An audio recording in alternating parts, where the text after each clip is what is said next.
Corner here, and we're gonna be live. 3, 2, 1. There it is, live before lock, maybe. Maybe.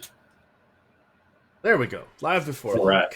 right. NFL. All right. I like it. It's your old pal tense. You Emac. never It's know if you're Nolan. going to be live or not. Yeah, it's and for those of you that haven't done the behind the scenes of a live show, knowing that everybody's angry and waiting for you, it's not the easiest thing in the world here to take care of with the cropping of the framing of making sure you're talking about the right sponsor, that you've got the appropriate information ready. It takes a moment. And Yep. adding on top of all of it is trying to produce, especially if you've never produced before. So it's a degree of difficulty. Man.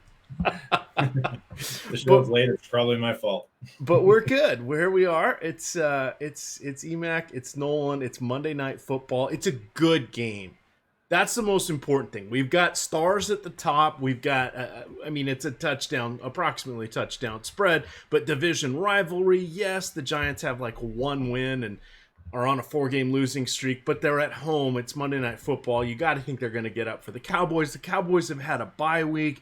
Everybody should be healed up with Gallup and with Amari Cooper, and then we've got Ezekiel Elliott. Remember the holdout? At least he came into camp in shape and such, but he should be refreshed and ready to go. The offensive line getting a little more healthy. This should be a good game. Last night's game was pretty solid as well, especially if you watched the show and tailed me with Lamar Jackson there. That worked out. Oh, man. Did you go? Like, was he? I had a family dinner last night. I didn't get to watch the game, but he was balling, right? He was, and it was all so much on the ground, and it was a fantastic game. And that was exciting to see. Somebody just popped the Patriots. Now, I think the Patriots defense is still good. May not be as awesome as we thought, because if you go back and look at their schedule, you're kind of like, we know a little bit more about that. Yeah, we know a little bit more about that. Yeah, we know a little bit more about that team. And it's not quite as daunting as it was. But still, to beat the Patriots, come on, it's a freaking dynasty, and they've earned it. They've earned the right to be at the top of the hill. Yeah, absolutely. And like crazy, I was super high on Lamar Jackson last night, so nice to see him come through just because he's been so successful against man coverage, and that kind of coverage loans itself well to him having some success on the run game. Only 60 yards, but those 2 TDs, I think, were the difference makers. So surprising to see Mohamed Sanu just like walked right into the lineup too, right? Like 10, they have 10 receptions, I think. Yeah, it was something big, and I was preferring Philip Dorsett and my co-host Eric. He was all over Sanu, said he was the play to have. Nice. So that was a good call by him. That's awesome. All right. Yes, we got 48 total. You getting those tweets out here? Talk for a bit. Keep us steering here, and I'm gonna get these tweets out. We just got the inactives report. Nothing really unexpected. Travis Frederick is active. The entire Cowboys offensive line looks to be healthy again, which is a big story. They've been banged up all year, and I think that's probably a big reason why Ezekiel Elliott hasn't had the successful season that we thought he would, though obviously he's coming on strong in these last couple weeks. Devin Smith as well is inactive. He was inactive last time out as well for the Cowboys, so you're going to want to make sure you don't have him in your lineups. And then as well, Sterling Shepard, inactive. That's really the only key injury in terms of the offensive component for the Giants. You probably already knew that anyways, but we are going to have to bump up Darius Slayton, probably bump up Golden Tate as well. And I guess Cody Latimer probably gets a little more play for these Giants. So at least some bargains have opened up with that news. I think Cody Latimer becomes one of the better bargains on the slate, though his upside is questionable.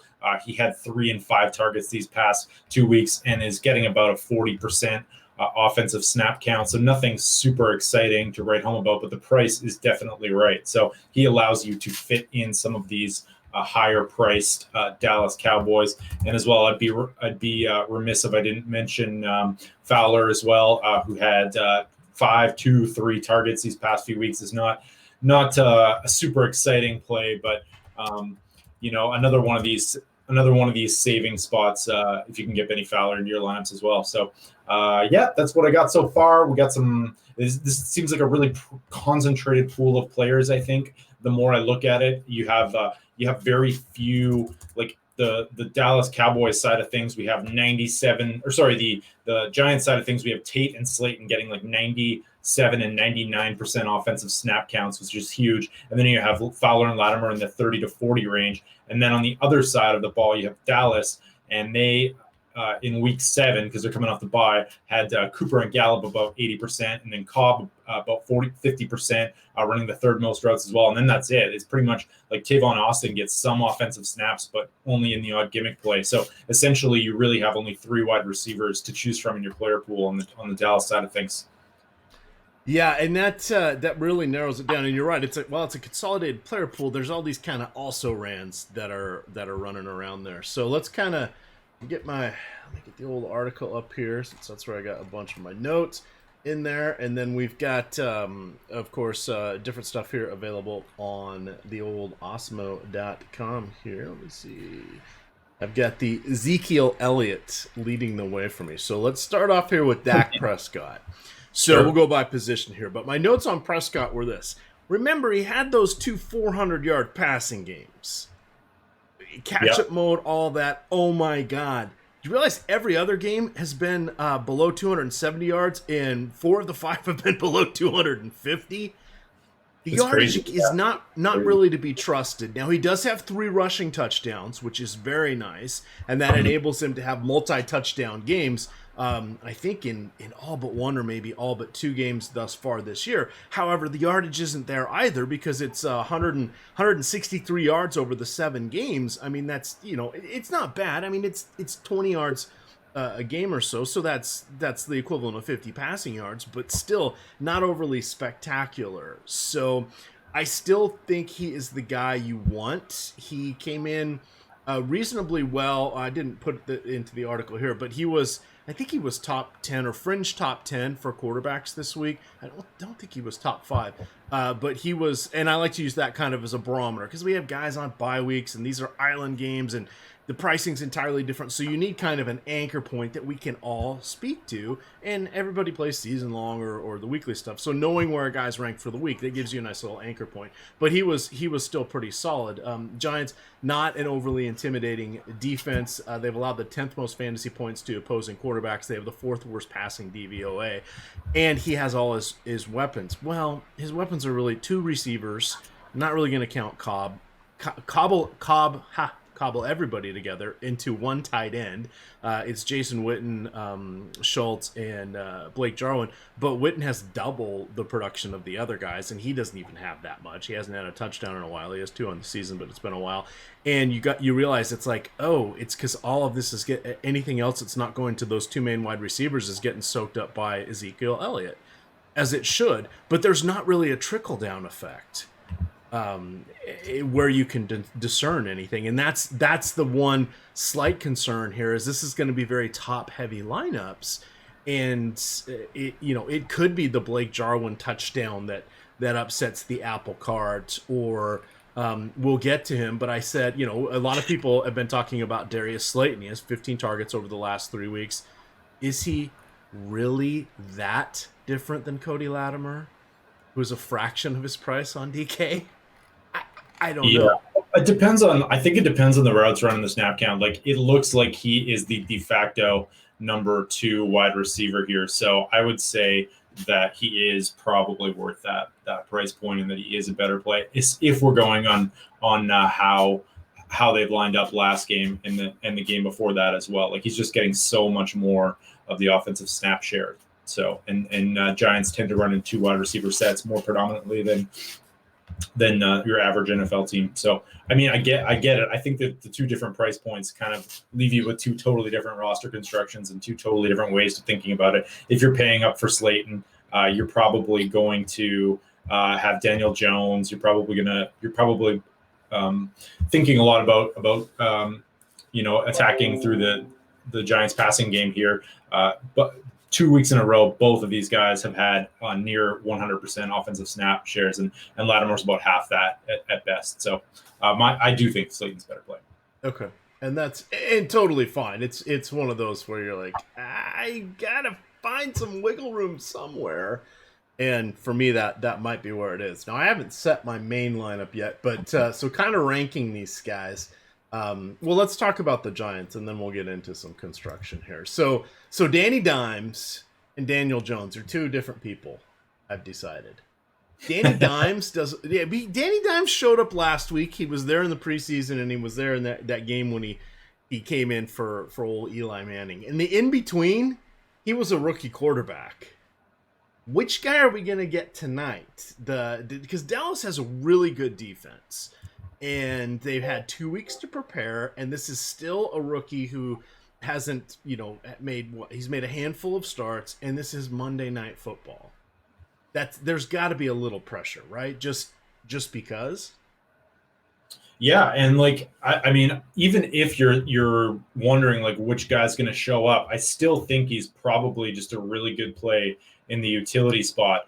We just see quarterbacks have really high odds at finishing as one of the top 2 to 6 players every slate. You're guaranteed probably a floor of about maybe 12 points, which is still pretty decent, even if he's not going to meet value. We have him as one of the better values on the slate, and also his ownership is quite suppressed tonight. It's looking like his ownership is going to be down in the utility spot at around 36%, and we have him projected for a 70% chance of being one of the top 2 to 6 players. So for me, he's going to be one of my core plays tonight for sure. Outside of Zeke Elliott and maybe Dak, he's going to be one of the my most used plays. All right. The next spot down, of course, is running back. We've got Saquon Barkley. He literally gets everything. In the last 2 weeks, Gallman has had 13 snaps last week, 10 the week before. That's Wayne Gallman. And Elijah Penny had 10 and 6 in those games. Otherwise, everything else has gone to Saquon. He's got, let's see, it was a long time ago, week 1. It was 2 months ago. Barkley did have 120 yards on 11 carries against this Dallas team. 6 targets, 4 for 19.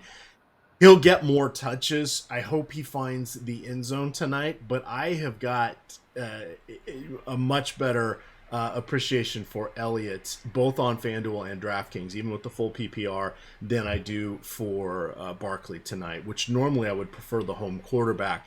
But I just want I like the bye week aspect for Dallas that much more, plus they're the more veteran team, etc., and they don't have the rookie quarterback.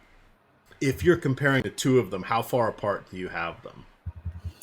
I mean, I would say if I was putting percentages on it, like 2/3, 1/3, I'm leaning that much more to Elliott, and he's my top play of the night. What was the question? Ezekiel versus Barkley in the captain spot? Yeah, or just for your overall appreciation for them. For me, it's like 2-1. I would much prefer.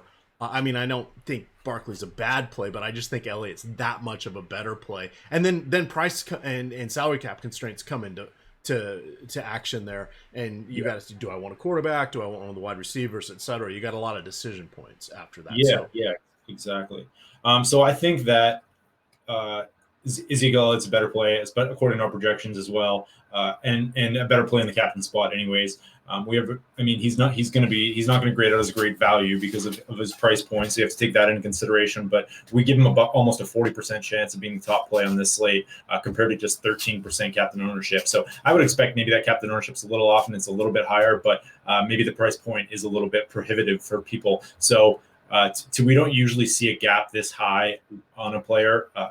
Relative to what his captain ownership is to how we project them as a top play. So whenever there's a gap like this, I like to just go as much as possible and put him in the captain spot as much as I can, and then hope to gain leverage on the field that way. Although obviously that's prohibitive, like I said, for your lineup construction and for constructing getting you got to find some values if you're going to pop him in there, right? Yeah, and that's where it gets tricky completely. Now, as we continue down here through the Giants, Golden Tate is someone I like a lot in this one, just because he's the outlet receiver. And frankly, Jones is. I mean, he's got Evan Ingram, Tate, and Barkley, so he's in theory should be able to avoid the rush. somewhat, and Dallas is up there in sacks and turnovers or takeaways. But I kind of lean a little bit more towards Golden Tate, just for the way I was doing things. Not as high on Evan Ingram. It's just kind of the way it played out for what I wanted to do. Tate did make my main lineup, and then for salary relief, I'm going with Slayton. It looks like. Yeah. And it looks like, actually, like, contrary to what I said earlier, it looks like Osmo does agree with you. He's got him graded out as an E for points and A for value, whereas Slayton does not grade out very well for him. Kind of an average, below average value, below average for points. So, yeah. What did it do? So as we get to tight end, Ingram is sort of the de facto number 2 wide receiver, if we want to say that, or co-number 1 there with Tate. And then finishing it up with their defense. Not as excited because Dak Prescott does not get sacked. That was something that surprised the heck out of me. Let me get to my notes here. So I said Prescott was sacked 7 times in over the last 3 games. 3 were against Philly, 1 was the Jets, and 3 were against the Packers. The first 4 games of the season, he only got sacked 3 times. So he's been sacked 10 times on the season. That's not very many through 7 games. Dallas rarely turns the ball over. They have half a dozen interceptions and 2 fumbles lost. So that's 8 turnovers. I think it's like 4th or 5th lowest in the league. So that makes it a little tougher for the Giants special teams to just have the opportunity for things. I still lean towards Dallas while we're talking special teams here. The Giants have allowed 16 sacks in their last 4 games. On the season, they have 19 turnovers, which is the league high. 10 have been fumbles and 9 have been interceptions. So there's a lot of opportunity there. You've got Tony Pollard returning kicks as well for the Giants, and I think he's dynamic enough that if he hits the right seam, there's a chance he could go to the end zone. A lot of time, or get a kick return touchdown. A lot of times you look at some of the guys and they're just like, they're not that dynamic. But you got to remember, they've totally changed how kickoffs happen. They prefer there to be touchbacks, etc. So, when these guys get the returns, they get okay yardage. And you're looking like, oh my God, 20, 25 yards, that's pretty good. But I forget, now I can't remember which team it was. It might have been Dallas. I don't think they had a kick return in the last 2 games. Just because they were all touchbacks. And and then the next question you got to ask is, well, how many are they going to get in the Giants? Because they only kick it off when they score and at 1 time per game. Other than that, they could only have 3 opportunities. There may not be the option to run one out. So even then, it's hard to look at what they want to do. And then I think it was a cornerback that returns punts for them, so they're not in the player pool for that one. A couple questions that come in, and then we got 25 minutes. We'll talk. So I'm going to look at the premium chat here, and then we'll talk a little bit on the YouTube. So let's see. Chicken dinner, borrowing my phrase. Tavon Austin or Tony Pollard, or go buy a lottery ticket. Buy that lottery ticket. That's how I end. You know that. You have to edit my columns. That's how I usually end them, is go buy a lottery ticket. That's a really interesting question, because the answer is that it's really tough to say, because both of them are sort of equally, they're both lotto tickets, right? I would say, think about your lineup construction. Maybe if you're using game script, like you want a 5-1 Dallas stack, and maybe you're planning for a blowout.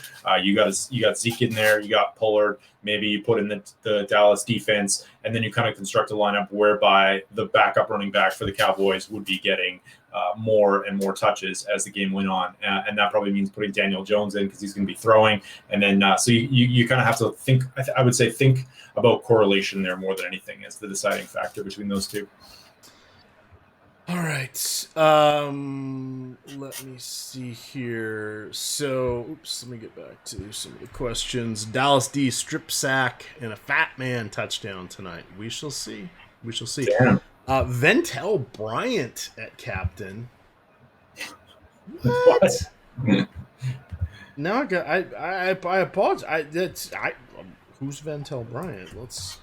Well, I mean, is he active? I would assume he's active. I don't not yet have a stat on the season. I hope you're joking. I would not. You can if you know something we don't know, feel free to throw him in the util spot because you're going to be one of the only people that has him. But to this point, I don't think he's had an offensive snap this year. So that's pretty funny.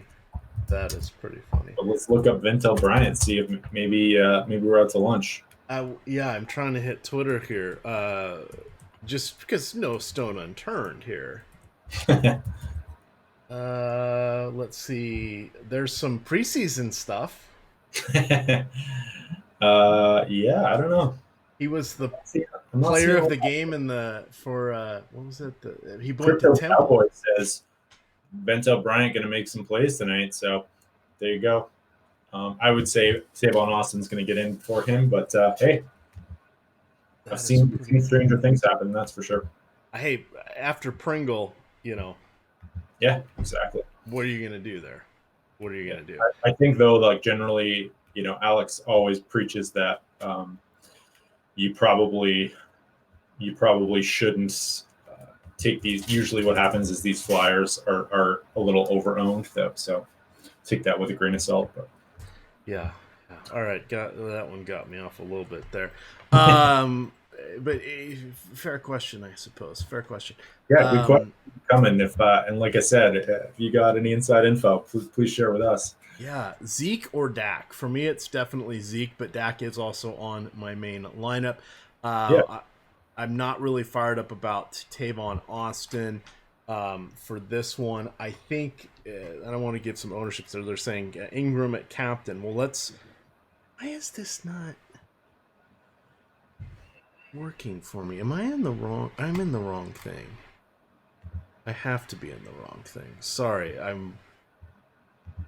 There we go. Good goodness gracious. I had something mucked up in my system. I wasn't seeing kickers or captains. That's a problem. I think I should have refreshed my browser a while back. My apologies, guys. I was making primetime lineups as well as single slate lineups. So this will also act as refreshing our captain popularity. So Dak Prescott, number 1 at 16.5. This is DraftKings. Elliott is coming in at 14. Barkley at 12. Cooper at 11. Jones at 9. Evan Graham and Golden Tate at 6.9. Nice. And then Gallup at 5.7. So what that tells to me is they're being spread out rather nicely. Sometimes we get those Pat Mahomes days or stuff like that, and things congregate really heavily on one particular player. We're not seeing that tonight, which is partly what makes this such a fun game, because a lot of different things can happen. If we go over here and do the same readout there for FanDuel, they're coming in actually relatively similar. Prescott at 17, Zeke at 14, Barkley at 12, Daniel Jones 11, Cooper at 9, Gallup at 8, Ingram at 5, Tate at 5. So again, relatively spread out. And over on FanDuel, of course, you get the 1.5 multiplier, but you don't have to pay the 1.5 in salary. But the popularity of the different players and your mix make it an entirely different wrinkle that you really have to focus on. DraftKings, you can kind of let that.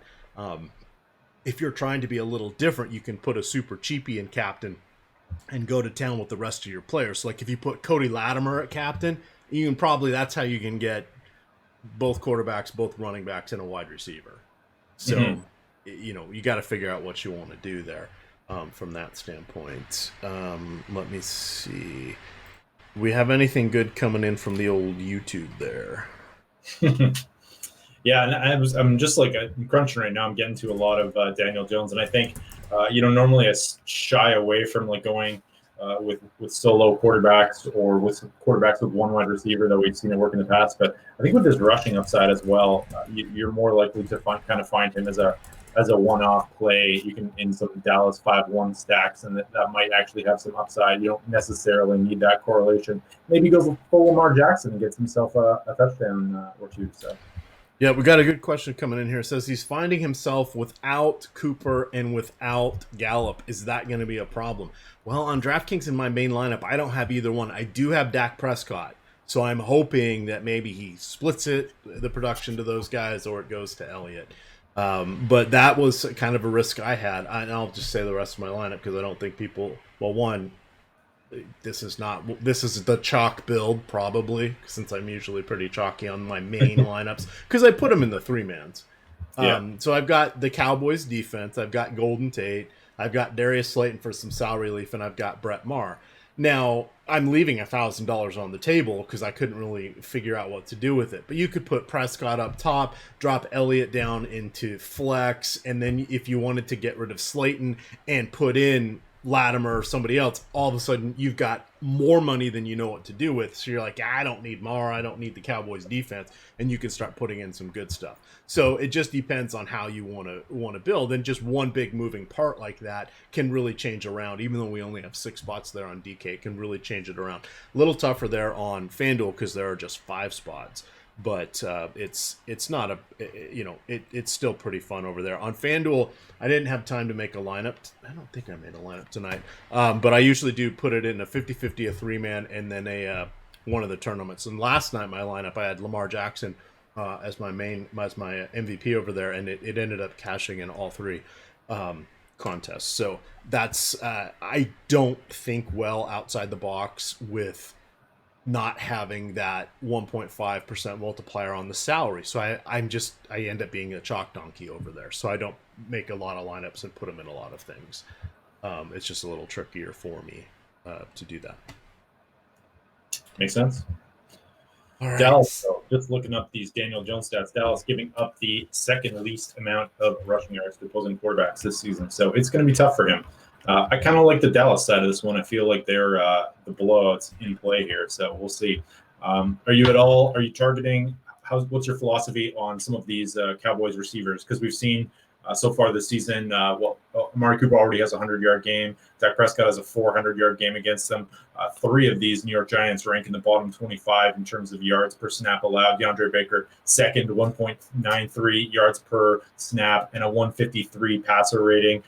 We have Grant Haley now, who's qualified. He's allowing 118 passer rating, 1.83 snaps per route run. And then, of course, we have Janoris Jenkins, who's been a little bit better lately, and actually has not a lot of pretty decent passer rating, though he's still been bad in terms of the yards per snap. So kind of think like the way to attack this Giants team is through the air, despite the fact that Zeke Elliott is clearly the best play on the board. Are you constructing many lineups whereby you're ignoring Elliott, or you're focusing on this Dallas passing attack, or even a complementary Dallas passing attack add to a Zeke lineup? Let's hit the old crunch here and see what happens, because we got 15 minutes. So usually when I'm doing my crunch, so about half my money in play is going to be on what I call my main lineup. The other half tends to be in a bunch of low dollar stuff here.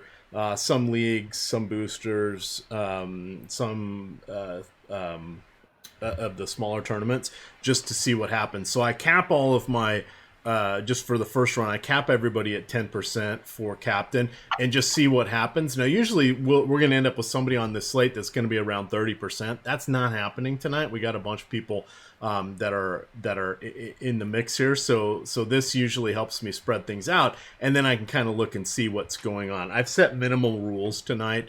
I do have a rule that says if you roll with Dak Prescott as captain, I got to have 2 of his receivers, but I included Elliott and Witten as one of his receivers. So I've got kind of a nice, probably the highest projected one. Oh, it's actually a combination play. I've got Prescott, Cooper, and Elliott, but coming back, it's got Daniel Jones, Rosas, and Latimer. Okay, Latimer's your cheapie, and if you take a 0, you can survive if the other guys do well. The other really good one that comes out is Prescott, Marr, Cobb, Gallup, Jones, and Cooper. So no Elliott, but you got the entire receiving core plus any extra points, and you're coming back with Daniel Jones. My only fear is Daniel Jones really going to be able to quarterback them to a lot of points if they're down? That's the hard the hard part. Yeah, exactly. But we do see if they're down, then that means he's going to be throwing a lot, and there's a pretty strong correlation between fantasy points for quarterbacks and throwing a lot, obviously. So game script wise, if they are down and they're down early, that does benefit Daniel Jones more often than not. There's a strong correlation between his upside and them winning. So and then trailing from behind. So yeah. I actually like the way this played out percentage-wise. Now, because I didn't set a bunch of rules in here, could be a little tricky with what happens for my combinations, but I think I'm going into battle with this first crunch, so wish me luck. Nice. Haven't done that in a long time. So I built out 70 lineups here, but we've got the clock ticking on me, so I got to worry about that. But I've got also, do we mention our fantasy? We were going to in just a second. Beautiful, I love it, and feel free to smash that like button as well, guys. We really appreciate it. Yes. We're killing it in NBA too. So, we can do it real quick now. So fantasy draft, they've started doing a few of their Survivor contests. So I got a fun little email from them today. It said, "Hey, you've been chosen to be in this Survivor contest for NBA." Cool. I suspect I wasn't the only one that got that email, but it did make me build the lineup at lunchtime, and then I put it in a couple other contests, and then I didn't have a chance to get back to it after work. But we'll see. But mission accomplished. So I got a few bucks in play on NBA, but they also had one out there for NFL.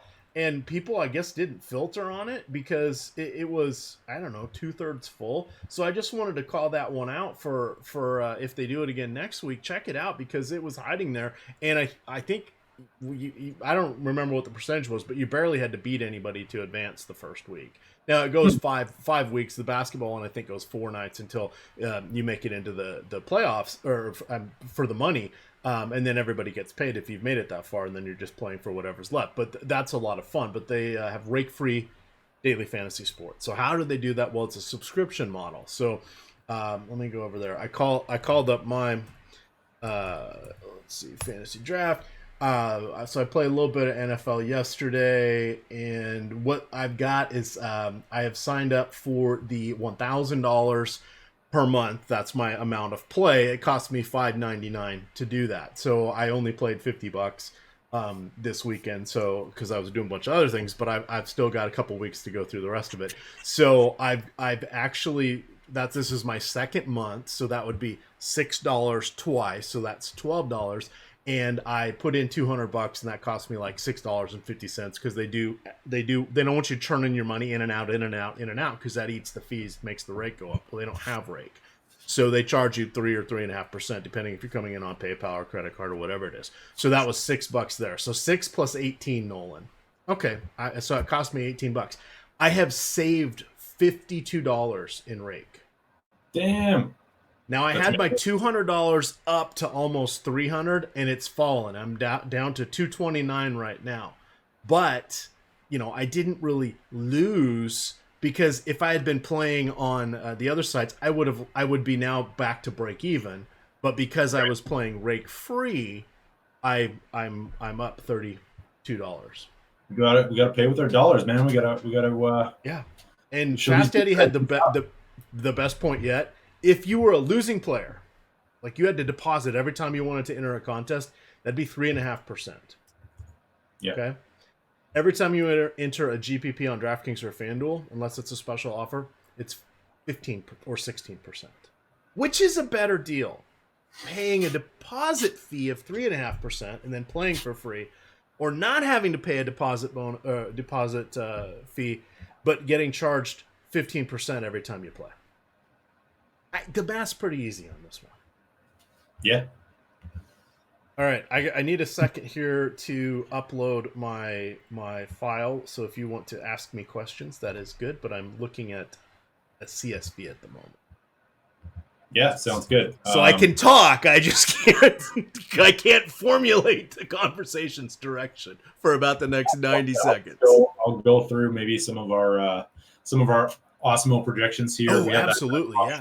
Single gameplays tool, which shows the captain ownership, and then the likelihood to be one of the top plays. Super valuable tool. So looks like I said earlier, Zeke Elliott's going under owned here by a vast margin. We don't really see this very often, where he's only getting 14% captain ownership, but is projected to be close to 40% of the likelihood of the top play. Obviously, that is because he is so expensive. So and he's graded out as an average value, I would say, at that price point. But and then it looks like on the inefficient side of things, it's Amari Cooper with about a 11% chance of being the top play and getting closer to 17% ownership in the captain spot. Understandably so. I think we've seen him break so many slates. He is just like a 3-touchdown, 200-yard game waiting to happen, especially against this horrible Giants secondary coming off a bye as well. So I've got no problem going to Amari Cooper, especially with this 100-yard performance against these Giants earlier on this year. Saquon Barkley is an interesting one. This is a tough. I feel like I'd rather go with Zeke Elliott here for the most part, and I think the main reason is just because of game script and because of coming off a bye, and because people might be a little bit down on Zeke because of the Dallas Cowboys offensive line injury woes. So I prefer Zeke Elliott, and in our crunches as well, I'm not getting to a ton of Saquon Barkley, whereas I'm getting in my most recent crunch, I got close to 100% Zeke Elliott. So that's something to consider as well. And then everything else looks like Evan Ingram as well is a bit of going a bit over owned compared to his chance at being one of the top plays on the slate. So there you go. In terms of utility ownership, we are seeing, I'm just going to, let's see here. So it's looking like pretty much par for the course here. Usually what we see are some inefficiencies in terms of defense and kickers. Kickers often going under-owned relative to their chances, but we're not seeing that a lot right now. The only defense, it looks like the Giants' defense is going under-owned actually, though. Not grading out as a great value, but we still give them a 20. They're going grossly over-owned right now. We give them a 7% chance of being one of the top 2 to 6 plays, and they're about a 20%, getting owned at about a 20% clip. So same with Cody Latimer as well, man. Cody Latimer, great value, but likely going over owned compared to what he should in those 2 to 6 spots. So things to consider there. If you're saving money for Cody Latimer, you're probably not alone. I'm sure a lot of people are doing that, and we're seeing that across the board with a lot of these plays. So you influenced me. I couldn't leave well enough alone, so I made 70 lineups. I added another 30. I locked in Elliott as the captain. Locked him in for the additional 30. So I now have 37% Elliott captain. You said he had the best chance of being the top scorer. He's my cover guy. Well, why not? I still have those other lineups. Now, normally I end up with I try to make it so my lineups end up in 2 different contests usually, because I'll play, as I mentioned, I play the winner take alls and the tickets and all this, so I want them in different variety of contests, and I mix them up so I don't, because there's nothing worse than just missing out on a winner take all and not having that lineup anywhere else. It's equally bad when you have the absolute lock plays that just smash, and I hate to say that word, but sometimes it happens, and then you only get 10x your money instead of a big prize, because I play mostly in these leagues, so I like a nice little mix of my boom bust opportunities. That's why I like the boosters, where you get 10x your value if you finish, I don't know, like top 5% or whatever it is. But in any event, I'm in some quintuple ups and triple ups and stuff like that. But there you go. So all in on Zeke. I have him on 80% of my lineups, 37% as captain, 43% as a regular schlub. Like it. Go big or go home.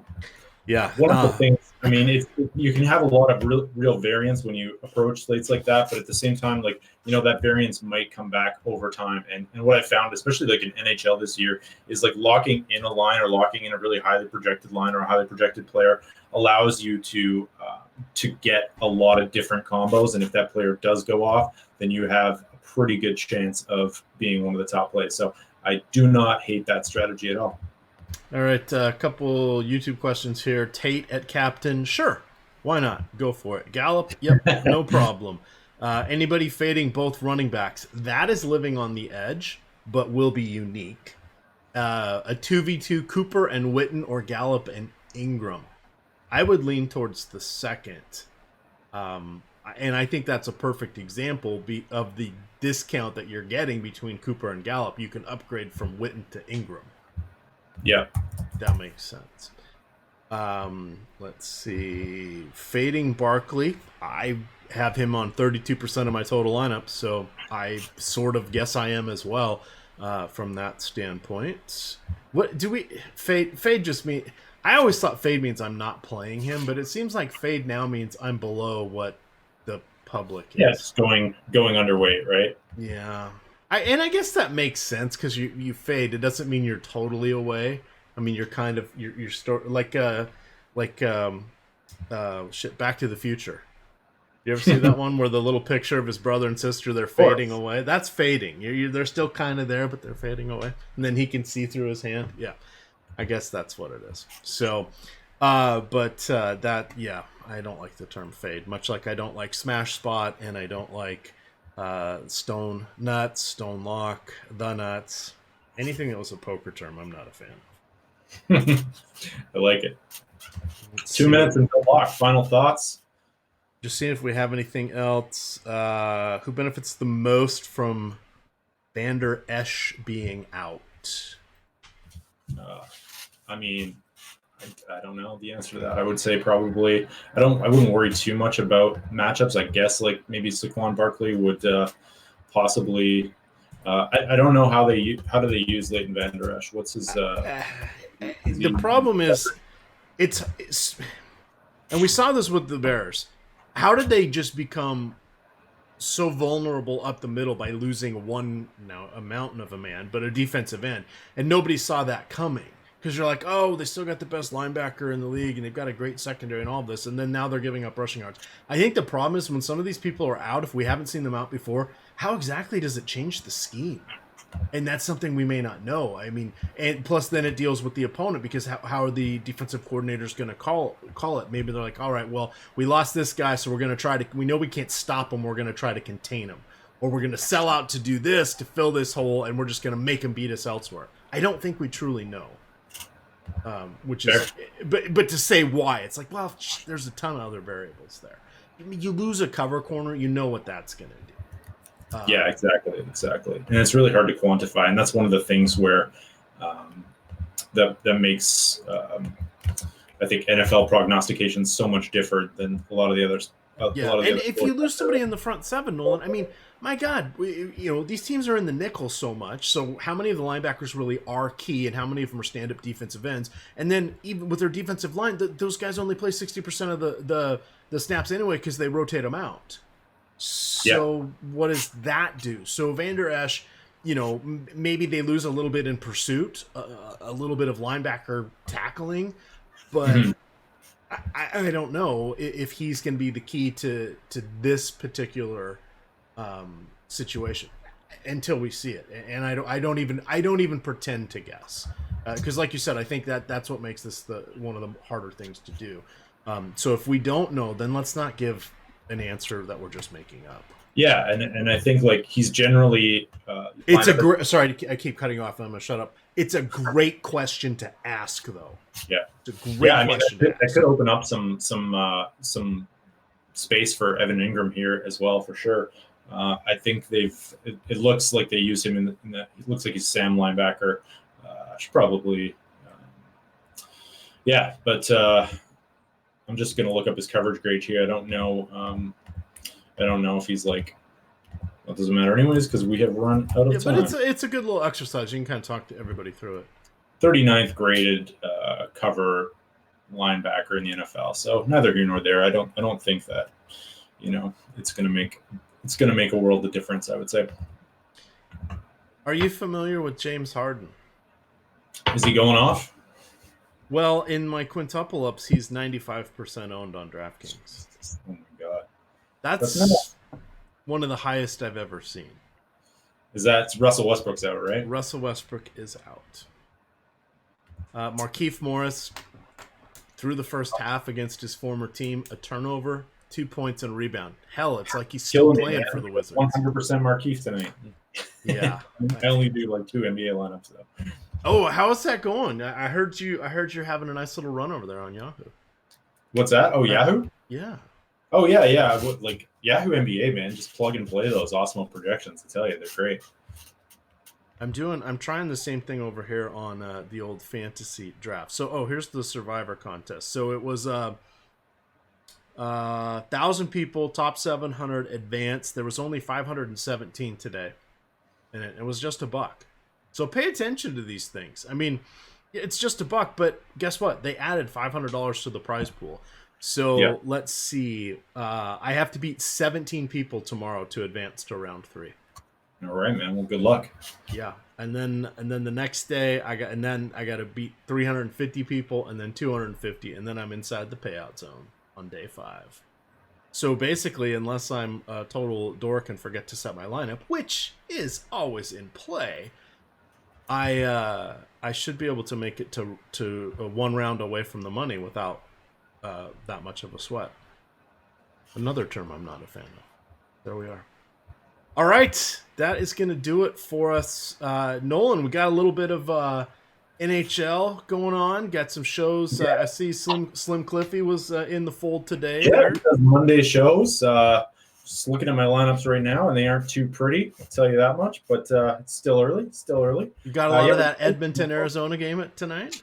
What's that? Do you have a lot of the Edmonton, Arizona game tonight? I do not. Yeah, I'm not super high on it. It went heavy on the Red Wings and the Predators tonight, and it looks like Boston 1's going off again because that's what Boston 1 does. So unless you have that combo, you're probably not doing too well.